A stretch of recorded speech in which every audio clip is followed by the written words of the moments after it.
श्री गुरुचरण कमलेभ्यो नमः। विदुर महाराज ने अपने गुरु मैत्रेय मुनि से पूछा, है गुरुदेव, जब कर्दम मुनि कपिल देव जी के पास से चले गए वन में तपस्या करने के लिए, कपिल मुनि ने क्या किया, थोड़ा बताइए।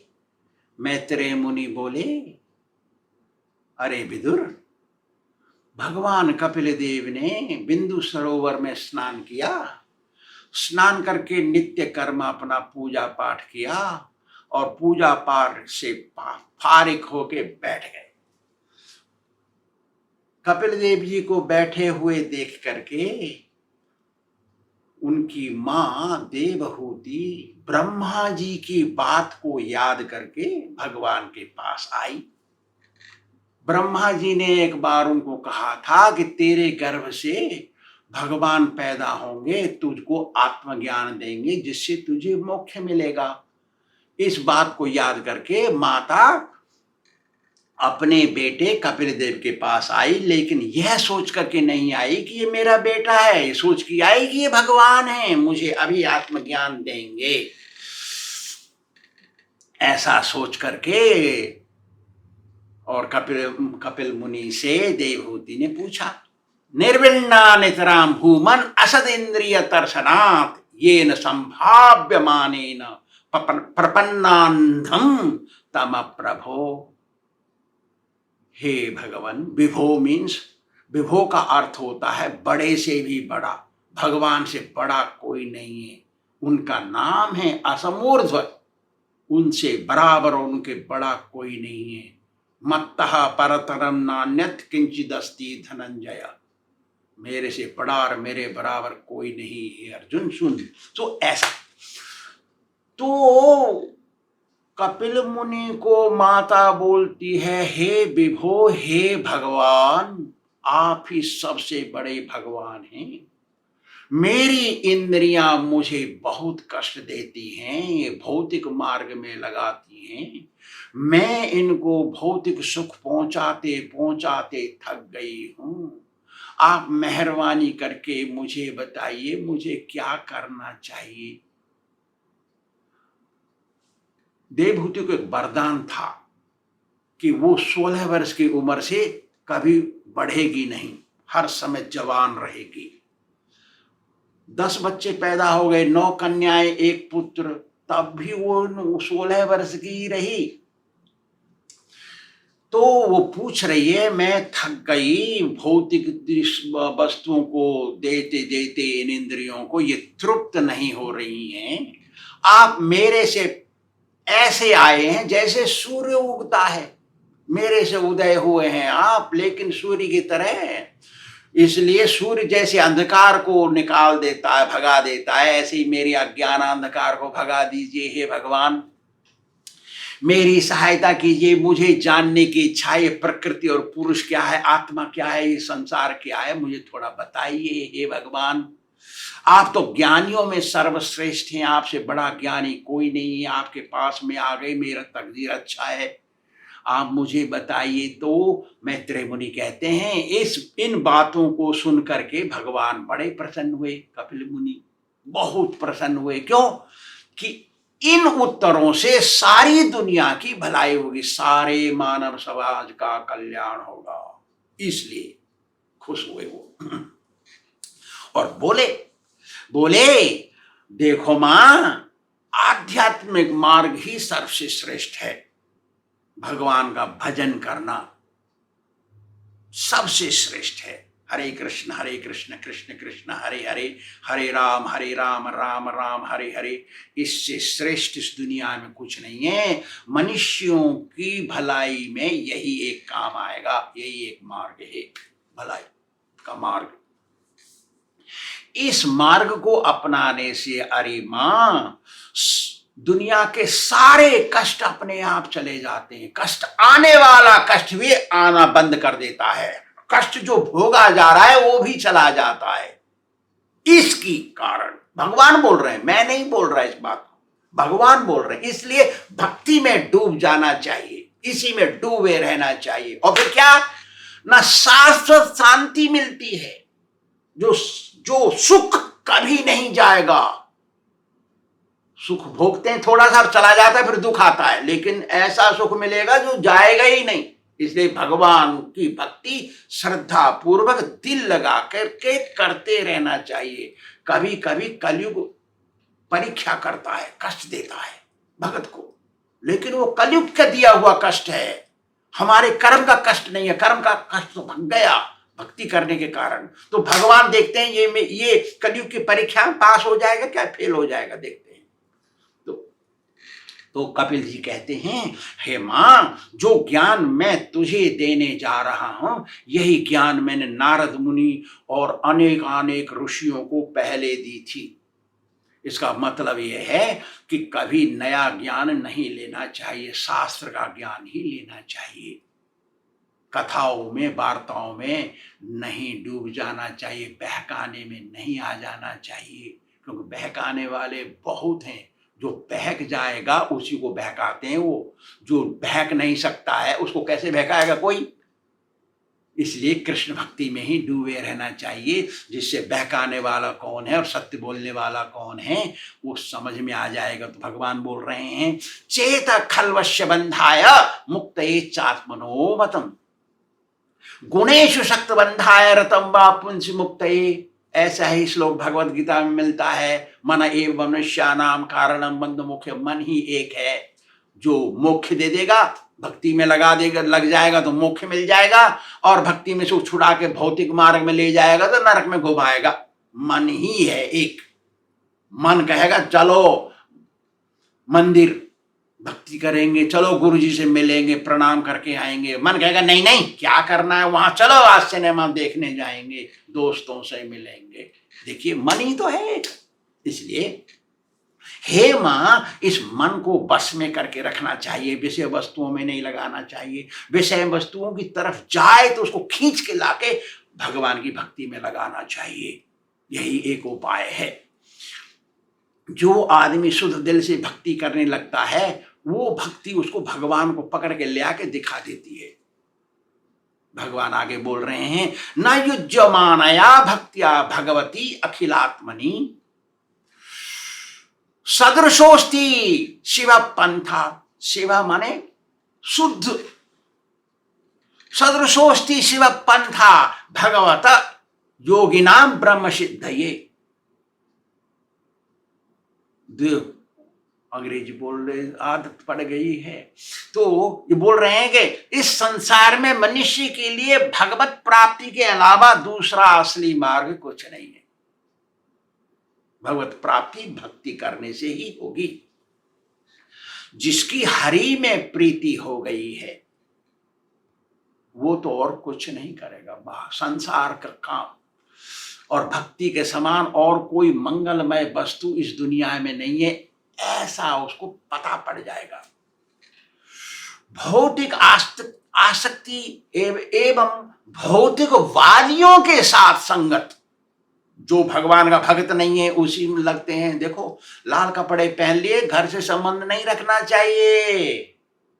जिसका संबंध घर से है, लाल कपड़ा पहन रखा, साधु बन गया है, वो ढोंगी है। वो ना भाई ना बहन ना माता ना पिता ना बंधु कोई नहीं है उसका। तो वो तो स्वयं पिंडदान करके साधु बन गया है। उसको क्या करना है घर से संबंध। ये ऐसा होना चाहिए, गृहस्थी होकर के और फिर लाल कपड़ा पहन के और रहस्य से छिप करके पीछे से काम करने वाला दुष्ट होता है। तो भौतिकवादियों से संबंध नहीं रखना चाहिए, भगवान कह रहे हैं इस बात को।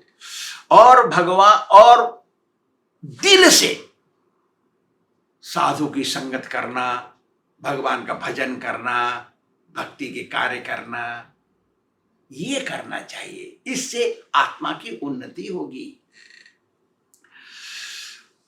ऐसे भक्त को भगवान आशीर्वाद देते हैं और मोक्ष का द्वार खोल के रखते हैं। भगवान आगे बोल रहे हैं, कैसे भक्त की संगत करना चाहिए, भक्त का लक्षण क्या है। माता जी सोच रही अंदर अंदर, ऐसा सोची भगवान तो बोल रहे हैं, तितिक्षवा कारणिका सुहृद सर्वदेही नाम अजात सत्रव शांत साधव साधुभूषण। अरे मां, भगवान का भगत सारे कष्टों को सहन करके भक्ति करते रहता है और बहुत ही कृपामय, सबको दया करता, सबको कृष्ण भक्ति में लेके आता है, प्रचार करता है और सभी प्राणियों को अपना मित्र समझता है। खाली मेरा मैया, मेरा भैया, मेरा दादा, मेरा काका, मेरी मौसी इत्यादि में नहीं लगता है भगत, वो तो सभी प्राणियों को अपना समझता है। वसुधैव कुटुंबकम कहते हैं ना शास्त्र वेद में। अजात शत्रु, उसका वो किसी का शत्रु नहीं है, सबका मित्र है वो, उसका दिल सबके लिए है। लेकिन वो लोग सोच सकते हैं कि ये हमारा शत्रु है। अजात शत्रु, उसका कोई शत्रु ही पैदा नहीं हुआ। ऐसा शांत स्वभाव का, इसका मतलब ये नहीं है कि कोई भगवान के कमरे का ताला तोड़ दे और हम चुप बैठे रहें क्योंकि हम शांत होना चाहिए हमको, नहीं। वो कॉम्प्रोमाइज ना राजीनामा नहीं करता शास्त्रिक रूल से, उसको कहते हैं शांत। मूर्ख को शांत नहीं कहते। एक मूर्ख और एक जानकार दोनों साधु, दोनों बन जाते हैं साधु। तो मूर्ख तो सोचेगा कि मुझे तो शांत होना चाहिए, भक्त का लक्षण शांत है, इसलिए कोई ताला तोड़ रहा है, गुरु जी को पीट रहा है, हम शांत बैठे रहेंगे। ये नहीं है भक्ति। भक्ति तो वो है जो शास्त्र के नियमों के अनुसार चले, वही शांत भक्त है। साधव वो शास्त्र के नियमों के अनुसार चलता, उसके सारे इंद्रिय वश में हैं। और साधुभूषणा, सारे साधुत्व लक्षण उसके अंदर हैं, सब कुछ जितने लक्षण होने चाहिए सब कुछ, सारा ज्ञान का भंडार होता है साधु। ऐसे साधु की संगत करनी चाहिए मां। फिर क्या है, मई अनन्य भावेन भक्तिम कुर्वन्ति ये दृढ़ाम मदर्थे त्यक्त कर्माण त्यक्त्वा स्वजन बांधवा।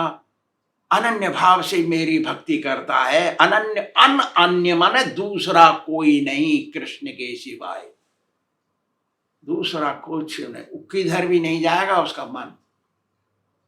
अकाली ईश्वर कृष्ण आरसम भृत्य, अनन्य भाव से मेरी भक्ति करता है, बेरोक टोक और कुछ नहीं चाहता है अपनी भक्ति का, दृढ़ भक्ति करता है, कभी नहीं छोड़ता उसको। और फिर क्या, सारा कर्म मेरे को ही खुश करने के लिए करता है वो। फिर क्या करता है, त्यक्त्वा स्वजन बांधवा, मेरे को प्रसन्न करने के लिए जो संबंधी और मित्र भगवान के भक्त नहीं बनने, उनसे कोई संबंध नहीं रखता, उनको भक्त बनाने की इच्छा करता है, कोशिश करता है, भक्त बनते नहीं नमस्ते करता है उनसे। ऐसा है मेरा भगत, कहते हैं भगवान। फिर आगे कहते हैं मदाश्रया कथा, मेरे आश्रय में ही रहता है वो, मैं ही उसका रक्षक हूं सोचता है। कथा पृष्ठवा शृण्वन्ति गृह्णन्ति, तो मेरी कथा पढ़ता है, पुस्तक हाथ में लेके ग्रंथ लेता है, सुनता है, मेरे बारे में ही बोलता है। तपंती विविधास्तावा, अनेक अनेक प्रकार की तपस्याएं करता है, एकादशी का उपवास करता है, रामनवमी का करता है, जन्माष्टमी का करता है, कृष्ण जन्माष्टमी व्रत रहता है, चैतन्य महाप्रभु के दिन में व्रत रहता है, इत्यादि बड़े अच्छे अच्छे उपवास करता है, भगवान की सेवा में लगा रहता है, ठंड में गर्मी में परवाह नहीं करता है। ऐसे प्रकार की तपस्याएं करता, अनेक प्रकार की तपस्याएं करता है।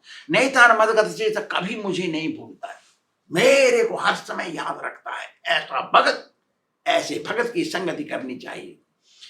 त एते साधव साध्वी, आगे कहते हैं भगवान, अरे साध्वी, अरे मां, अरे चेस्ट लेडी, यदि पतिव्रता, सुन, यही ऐसे ही साधु होते हैं, ऐसे साधु की संगत करना चाहिए। सर्व संग विवर्जिता, सारी दुनिया से संगत से अलग रहना चाहिए, ऐसे साधु की संगत करना चाहिए जो सारी दुनिया से अलग रहते हैं। सर्वस्ते स्वधत्ते प्रार्थ्य संग दोष परा अपहरा ईते। यदि तुम किसी को अपने सारे दोष निकाल के फेंक देना है तो उसको ऐसे भक्तों की संगति करनी चाहिए, चाहे वो भगत व्यवहार में कठोर भी मालूम पड़े, उसका व्यवहार कठोर भी हो तो भी ऐसे ही साधु की संगत में रहना चाहिए। क्यों कि जब साबुन लगाते थे कपड़े में, कपड़े को पीटना पड़ता है, तभी उसमें से मैल निकलता है। खाली साबुन लगा के पानी में डुबो दिया तो कुछ नहीं निकलेगा मैल, उसको पीटना पड़ता है, घिसना पड़ता है, तभी उसका मैल निकलता है। तो साधु का स्वभाव यदि अनकॉम्प्रोमाइजेबल, मतलब वो कहीं राजीनामा नहीं करता नियमों से, ऐसे साधु की संगत करना चाहिए। माता जी को बोलते हैं, फिर क्या बोलती हैं, सताम प्रसंगान मम वीर्य संविदो भवन्ति हृत्कर्ण रसायना कथा तज्जोशनाद स्वपवर्ग वर्तमनि श्रद्धा रति भक्ति अनुक्रमिष्यति। अरे तू ऐसी साधुओं की संगत करो मां। सत्पुरुषों का संगत करने से आध्यात्मिक कार्य, भगवान के कार्य और उनके कर्मों को बखान करेंगे, वो तेज समझ में आ जाएगा, क्योंकि उनकी संगति ऐसी है। और उनकी बात तेरे कानों से प्रवेश होगी ओ मां, और तेरे हृदय को शीतल बना देगी, समझा देगी कि भगवान के सिवाय इस दुनिया में कोई नहीं है। और फिर ऐसा सोचने से मैं ही तुझे प्रिय लगने लगूंगा, मतलब भगत को भगवान ही प्रिय लगने लग जाएंगे, और मोक्ष का द्वार खुल जाएगा इससे। क्योंकि श्रद्धा होगी, रति होगी, भक्ति होगी, तीन चीज होंगी। श्रद्धा होगी मतलब भगवान के प्रति श्रद्धा, लगाव माने प्रीति, और फिर मोक्ष का द्वार खुलेगा, भक्ति। फिर देवहूति ने ईश्वर करके फिर पूछा, हे भगवान मैं तो स्त्री हूं, अबला हूं, मेरे अंदर इतनी अकल नहीं है, मुझे ये बताए भक्ति का स्वरूप क्या है, मैं कौन सी भक्ति करूं, मुझे थोड़े मेरे बारे में सोच के बताइए आप, मुझे वो बताइए प्रकृति क्या है और पुरुष क्या है, आत्मा क्या है, मुझे थोड़ा इसके बारे में थोड़ा बताइए। तो भगवान उसको भक्ति का सिद्धांत सांख्य योग की व्याख्या करके बताते हैं। भौतिक विषयों में लगाव नहीं रहना चाहिए, भगवान के विषय में लगाव रहना चाहिए, भगवान की अहेतु की भक्ति करनी चाहिए, मतलब उन भक्ति करने से मेरे को कुछ मिलेगा ऐसी आशा के बिना भक्ति करनी चाहिए, तभी मोक्ष का द्वार खुलेगा। इससे बढ़ करके और कुछ अच्छी चीज दुनिया में नहीं है, भक्ति ही सर्वश्रेष्ठ है। फिर कहते हैं अनिमित्ता भागवती भक्ति सिद्धेर गरीयसी जरेत्याशु याकोशम निगीर्णम अनलो यथा। जैसे भोजन करने पर जठराग्नि जला करके उसमें भोजन से शक्ति निकालती है, ऐसे ही दिल से भक्ति करते रहने से पूर्व जन्म के संस्कार से जो तुमको शरीर मिला है, सारे कर्म शरीर समेत जल के और शुद्ध हो जाते हैं। भक्ति ऐसी अग्नि है, जैसे जठराग्नि दिखाई नहीं देती, ऐसे ही भक्ति का प्रभाव, उसकी अग्नि दिखाई नहीं देती। कैसे जला देती है ये शरीर को, शरीर जलता नहीं जैसे अग्नि जलाती, नहीं, वो शरीर शुद्ध हो जाता है। ऐसी है कृष्ण की भक्ति। आगे कहते हैं, देखिए वेद कहता है नायम आत्मा प्रवचनेन लभ्यो न मेधया किम बहुना श्रुतेन। भगवान ऐसे नहीं मिल जाते क्योंकि मेरे अंदर बहुत बड़ी बुद्धि है, मैं बुद्धिमान हूं, मैं धनवान हूं, मैं पढ़ा लिखा हूं, मैं बहुत अच्छे अच्छे प्रवचन करता हूं। प्रवचने न लभ्यो, बड़े बड़े भाषण देते हैं ये लोग, उससे नहीं मिलते भगवान। भगवान मिलते हैं केवल कृष्ण भक्ति से। कृष्ण भक्ति करते रहना चाहिए। भगवान आगे कहते हैं नान्यत्र मद भगवतः प्रधान पुरुषेश्वर आत्मन सर्वभूतानां भयम तीव्रम निवर्तते। भगवान की भक्ति तीव्रता से करनी चाहिए। फिर क्या कहते हैं भगवान, मद भयाद भातवाय बातोयम, मेरे कारण ही सब बार चल रहा है, इसलिए कृष्ण भक्ति करते रहना चाहिए। ज्ञान वैराग्य युक्तेन भक्ति योगेन योगिनः खेमाय पाद मूलम में प्रवशन्ति कुतो भयम। मेरे भक्ति में रहने से भय नहीं होगा, जन्म मरण का बंधन का भय नहीं रहेगा, इसलिए कृष्ण भक्ति में लगे रहना चाहिए। कृष्ण भक्ति करने से भगवत प्राप्ति अवश्य होगी। श्री राधा गोविंद भगवान की जय। यही कपिल देव के नियम हैं और आगे बात करेंगे कपिल देव जी क्या बोलते हैं माँ को। श्री राधा गोविंद भगवान की